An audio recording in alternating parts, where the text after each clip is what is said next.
تو جان اب کیا لگتا ہے آپ کو ایران میں رجیم چینج ممکن ہے جو امریکہ اور اسرائیل کی خواہش تھی ایک وقت میں اس جنگ سے پہلے؟ مبشر صاحب بڑا انٹرسٹنگ سوال ہے اینڈ آئی وڈ سے کہ اس کا جواب انہی 12 دن کی جنگ میں لکھا ہوا ہے جو ایونٹس ہوئے اور جو جس طریقے کا یو ایس کا رسپانس رہا. دیکھیں گواتمالا سے لے کر عراق تک 64 انسٹنسز ہیں رجیم چینج کے یونائٹڈ اسٹیٹس کے 50 ملکوں کے اندر، اور ایران کو ایکسیپشن نہیں ہے. But again we have to understand کہ ایران ایک تقریباً 6-7 ہزار سال پرانی ایک سویلائزیشن ہے، اور یہاں پہ اتنا آسان نہیں رجیم چینج کے پراسپیکٹ کو سکسیسفل کرنا، اسپیشلی آفٹر دا ریولوشن. یہاں پہ جب اسرائیل نے اٹیک کیا تھا تو ٹون یہ تھی کہ ہم رجیم کو چینج کریں گے، اور آہستہ آہستہ وہ ٹون ڈائلیوٹ ہوتے ہوتے اس چیز پہ آ گئی کہ نہیں، ہمیں رجیم چینج نہیں کرنی، دیٹ از آبجیکٹو. اس کا ریزن کیا تھا in my view and in the view of many experts? Reason یہ تھا کہ ایران کے جو لوگ تھے جو اپوزیشن فرنٹ پہ بیٹھے ہوئے تھے وہ بھی گورنمنٹ کے سپورٹ میں آ گئے، اور یونیفائڈ بیانات آنا شروع ہو گئے from the opposition and the government itself. تو میرے خیال میں تو it would be counterproductive اگر کسی رجیم چینج کی کوشش کی جائے ایران کے اندر، کیونکہ گورنمنٹ کا سپورٹ جتنا اس وقت ہے اتنا بھی نہیں رہا. شاہد احمد خان، امریکہ نے ایک پیس ڈیل بروکر کرائی پاکستان اور انڈیا کے درمیان، and that's not a secret, it's an open secret. لیکن اب انڈیا کچھ دنوں سے بہت زیادہ جو ہے وربل اٹیکس کر رہا ہے اور تھریٹ کر رہا ہے، اور بڑی انٹیمیڈیٹنگ قسم کی ٹونز ہے، اور انڈیا کوشش یہ کر رہا ہے کہ کسی طرح پاکستان ریٹیلیٹ کر دے تاکہ وہ یہ کہے کہ ہم نے تو اپنے سیلف ڈیفenس میں یہ کر رہے ہیں. Do you see a further conflict between India and Pakistan? جو آپ کی جو اسٹیٹمنٹ ہے اس میں میں صرف یہ کہنا چاہوں گا کہ Pakistan will not do anything like that. Pakistan is not going to initiate anything. ابھی وہ جو بھی آپ دیکھ رہے ہو، یہ جو سر کریک کے بارے میں جو بات ہو رہی ہے جو رائٹ، اور جو تو وہ اس میں بھی ایسے ہی لگتا ہے کہ پاکستان جو کر رہا ہے وہ is a progress from last God knows how many decades. تو آہستہ آہستہ اس کریک کے ایریا میں، سر کریک کے ایریا میں پاکستان کر رہا ہے. تو انڈیا کا وہ پوائنٹ ہے نا، وہ کہہ رہے ہیں کہ یہاں پر یہ ملٹری بلڈ اپ کر رہے ہیں، right, and they are pushing it, they are pumping up their soldiers کہ بس آپ تیار ہو جاؤ. تو وہ پاکستان تو نہیں کرے گا. یہ جو پچھلی وار بھی تھی، آپ دیکھ رہے ہیں پاکستان کا کتنا کیلکولیٹڈ رسپانس تھا، اور it was war of nerves. تو وہ لگتا ہے ایسے تھا جیسے جب انڈیا نے کچھ کیا تھا تو Pakistan right away will react. تو پاکستان نے تو اس وقت بھی ریئیکٹ نہیں کیا تھا. اس وقت بھی لوگ یہاں جو کامنرز ہیں، جو کامنرز سے مین جو سٹیزنز ہیں، وہ کہہ رہے تھے پتہ نہیں ہمارے پاس ایبلٹی بھی ہے اٹیک کرنے کی یا نہیں.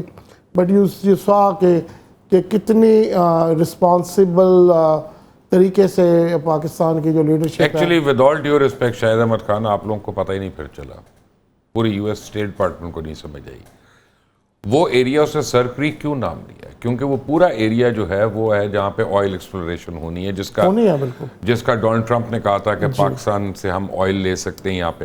وہ اس کو وار زون میں بتا کے آپ ہی کمپنیوں کو ڈرا رہا ہے. وہ it's a very interesting estuary, right. تو you know the regular water, the sweet water is meeting with the salty water going into the mangroves ہیں سارے وہاں پہ. there's a huge potential کہ وہاں پہ بھی oil and gas کے ریزرو ہیں. تو interesting things are happening. تو پاکستان کی اس میں ایک پوزیشن ہے. پاکستان کی پوزیشن جیسے باقی یہ تو پروو ہو چکا نا، پاکستان پوزیشن لیتا ہے اور اس پہ سٹینڈ کرتا ہے. ہم عرصے سے میں پرسنلی سوچا تھا، میں نے کہا ہمیں کیا، پاکستان کو کیا ضرورت ہے اپنے پاسپورٹ پہ یہ اسٹیمپ لگانے کی not valid for Israel. It's good enough, they haven't recognise it but they make a statement and they stand by it. Iran کے بارے میں بھی جو ابھی پاکستان نے پوزیشن لی ہے وہ بھی ایک پوزیشن تھی. پیلسٹائن کے بارے میں جو پاکستان کی پوزیشن ہے، Pakistan becoming leader in that endeavour, right. تو یہ تو آپ اپریشیٹ کریں نا پاکستان کو کہ پاکستان پوزیشن لیتا ہے. اور اس میں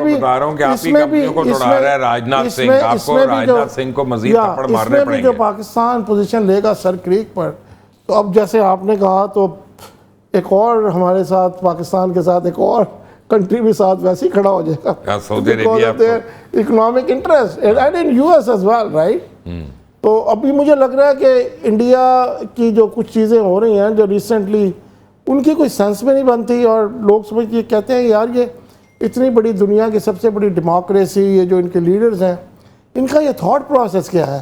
یہ کبھی وہ ایئر چیف کچھ اور کہتا ہے، کبھی وہ کرکٹ گراؤنڈ میں ہاتھ نہیں ملاتے، کبھی وہ اب یہ جو اسٹیٹمنٹس آ رہی ہیں یہ کیا ہے یار, what are they talking about? I mean, this doesn't make sense to a common man anywhere.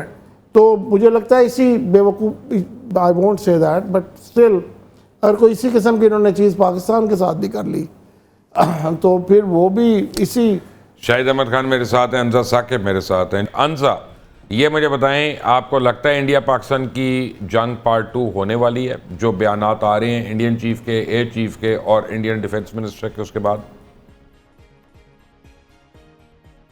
جہاں تک جنگ کی بات ہے وہاں آئی تھنک اگین میں یہی بات کہوں گی کہ وہ اتنی بری طرح سے پوری دنیا کے آگے ملیٹریلی اسٹریٹجکلی اتنی بری طرح سے کمپرومائز ہوئے ہیں پوری دنیا کے آگے کہ کوئی نہ کوئی انہوں نے ڈرامہ لگا کے رکھنا ہے at the end of the day.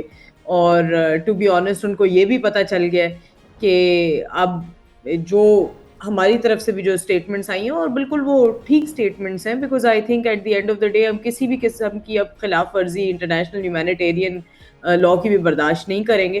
ہم ابھی تک اپنے بچوں کو نہیں بھولیں جس طرح کہ بیبی ارتضیٰ تھا. سو ہمارے جتنے انہوں نے اب عورتیں اور بچے شہید کیے تھے, میں واپس اس چیز کی نشاندہی کر دوں کہ یہ ڈیفینیٹلی جتنی یہ مات کھا چکے ہیں ملیٹریلی, آئی تھنک کہ بالکل اس چیز کو وہ ہوش کے ناخن نے. اور آئی تھنک کہ صرف اور صرف آپ کو پتہ ہے کہ مودی کی پولیٹیکل پاور اتنی کمپرومائزڈ ہے مور دین ایور. اب آپ یہ دیکھیں نیتن یاہو اور مودی ایک سیم بلو پرنٹ فالو کرتے ہیں کہ جی پہلے ایک فالس نیریٹو کریٹ کرو اور پھر اپنے ساتھ جس طرح مودی نے گودی میڈیا کو ملایا ہوا ہے جی سینسیشنلائز کریں چیزوں کو جہاں کے جو فیکٹس کے اوپر بات نہیں ہوتی. تو آئی تھنک ایک فیئر کریٹ کرنے کی کوشش کریں ڈیفینیٹلی. اور اس کا ان کو پتہ ہے کہ اگر اس طرح کی کوئی بھی سچویشن پیدا ہوتی ہے تو پاکستان نے بہت منہ توڑ جواب دینا ہے. اور اب یہ صرف ہم ایک ریجنل ڈیٹرنس کریٹ نہیں کریں گے. آئی تھنک اس دفعہ ہمارے پاس پورا حق ہے کہ ہم obviously nuclear capabilities both the countries. So I think security situation اسی میں بہتر ہے دونوں ممالک کے لیے کہ اب complete and total cease fire اور کوئی خلاف ورزی نہ ہو. لیکن انزا ویری کوئکلی یس اور نو, کیا آپ کے خیال میں ہندوستان ان قریب اگلے 2-3 ہفتے میں دوبارہ حملہ کرنے کی تیاری کر رہا ہے؟ جی مجھے لگ رہا ہے کہ وہ آن دا فیس آف اٹ تو نہیں کریں گے, لیکن ڈیفینیٹلی جہاں تک میری یہ پرسنل رائے ہے کہ جتنی پراکسیز وہ انوالو کر چکے ہیں ہمارے کنٹری میں, ویدر اٹس کے پی بلوچستان, وہاں سے کوئی نہ کوئی سیکورٹی سچویشن آزاد کشمیر. جی بالکل. تو لگ رہا ہے آپ کو؟ جی مجھے لگ رہا ہے کہ وہ ڈیفینیٹلی کوئی شرارت تو کریں گے, لیکن اس چیز کے لیے بھی پریپیئرڈ رہیں کہ یہاں سے بہت اسٹرانگ ایک رسپانس آئے گا. سو لیکن مجھے نہیں لگتا کہ کوئی فل فلیج وار یا کوئی اس طرح کی سچویشن پیدا. وہ ایک دفعہ شروع تو کریں نا, فل فلیج تو ہم خود کر لیں گے, ہمیں موقع چاہیے اب. ٹھیک ہے نا سر, آئی تھنک یہ بس انہوں نے ایک ڈرامہ لگایا ہوا. آئی تھنک مودی کو اپنی کہیں نہ کہیں پوزیشن اور فیس سیونگ پوری دنیا کے آگے کرنی ہے, تو بری طرح ذلیل ہو چکے ہیں. آئی تھنک کہ وہ تھوڑے سے بس تھیٹرکس ہی ہیں.